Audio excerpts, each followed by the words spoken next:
Il y a quelques décennies, protéger une voiture du bruit n'était pas si important, mais dans les voitures modernes, cela est abordé avec la plus grande responsabilité. La première chose que l'on remarque à propos du Kia Selto est le plastique. C'est assez dur, donc ces éléments individuels émettent des sons très désagréables lorsqu'ils entrent en contact. Quant aux endroits où le bruit se concentre, ils sont plus intenses à l'avant de la voiture et dans le coffre. En fonction du revêtement de la route, les secousses des suspensions avant et arrière sont transmises à l'habitacle, provoquant ainsi le frottement des éléments individuels du tableau de bord et du coffre. Le plastique bon marché le maintiendra ensemble non seulement lors de la conduite sur des surfaces routières inégales, mais réagit également même aux très petits nids de poules. Mais de nombreux propriétaires de voitures Kia Selto et de voitures encore plus chères affirment qu'absolument n'importe quelle voiture dans les conditions routières russes commence tôt ou tard à grincer, et ils ont en partie raison.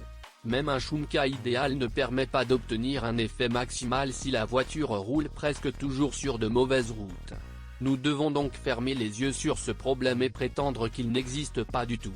Comme le disent les conducteurs russes, si vous pouvez parler à voix basse dans la voiture, alors le bruit est considéré comme plus que normal. La consommation moyenne de carburant d'un moteur atmosphérique est de 1,6 litres.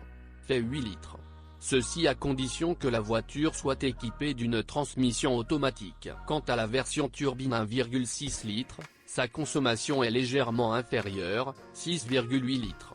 En cycle mixte, dans un moteur atmosphérique de 2 litres avec transmission automatique, ce chiffre est de 6,8 litres, mais le même moteur avec une CVT dans une version à double essieu produit déjà 7,3 litres. Bien sûr, on ne peut pas dire que la Kia Selto soit une voiture aussi gourmande en énergie, mais elle ne diffère pas non plus en termes de consommation de carburant économique.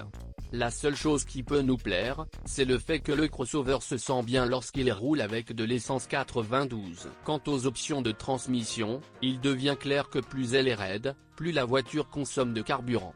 Cela s'applique non seulement à la consommation de carburant, mais également aux performances dynamiques du véhicule. En termes simples, une transmission manuelle démontre des performances nettement supérieures à celles d'une transmission CVT et d'une transmission automatique. La disposition de la suspension affecte non seulement la qualité de conduite, mais également le confort de mouvement, ainsi que le niveau sonore dans l'habitacle du Kia Selto. L'équipement du châssis affecte également le prix des différents modèles. Les ingénieurs du constructeur coréen ne se sont pas creusé la tête longtemps et ont choisi la voie la plus simple en installant une suspension à jambes de force McPherson à l'avant. Quant à la suspension arrière, la voiture est équipée soit d'une poutre de torsion, 2 roues motrices, soit d'un multibras indépendant, 4 roues motrices. Selon certaines informations, les ingénieurs coréens auraient modernisé la suspension, l'adaptant ainsi aux conditions routières et climatiques russes. Les éléments de suspension suivants ont subi des modifications. Point levier de stabilisation. Point amortisseur. Point silent bloc. Point ressort avant. Ils sont devenus plus souples par rapport à ceux installés sur les voitures destinées au marché coréen et européen. Certains propriétaires de Kia Selto affirment que la voiture s'incline dans les virages, ce qui n'a pas été observé sur les modèles plus anciens présentant les mêmes paramètres. Il n'y avait pas de conduite en douceur sur des surfaces inégales, ce qui aurait dû être assuré par des ressorts plus souples. Mais il y a aussi des conducteurs qui affirment qu'avec la nouvelle suspension, la voiture se comporte mieux. Ce n'est pas si dur, mais pas trop mou non plus, il est donc parfait pour les routes russes.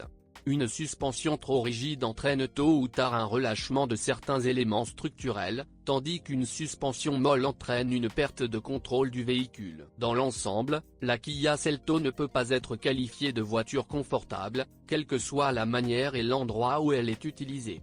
Plastique bon marché, suspension sensible et autres problèmes ne vous permettent pas de ressentir tout le plaisir de conduire un crossover. Un autre point faible du Kia Selto réside dans les matériaux de finition, qui s'appliquent aussi bien au modèle standard qu'au modèle haut de gamme.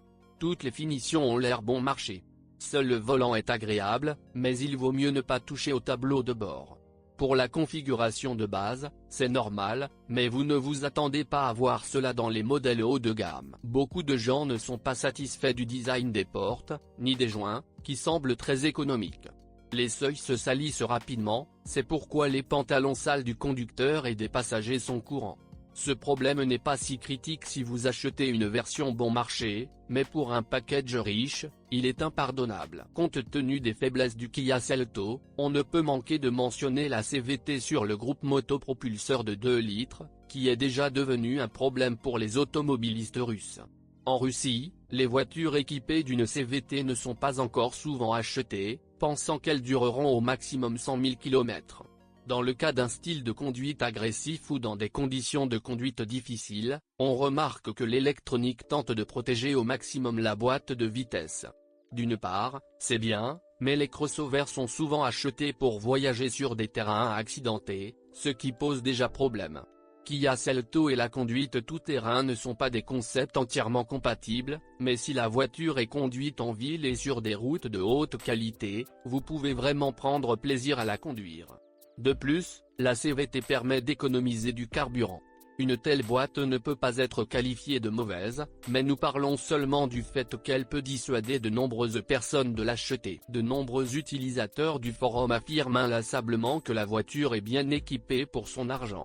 Il dispose d'un régulateur de vitesse adaptatif, est équipé d'un système de maintien de voie, d'une ventilation des sièges, d'un affichage tête haute, etc.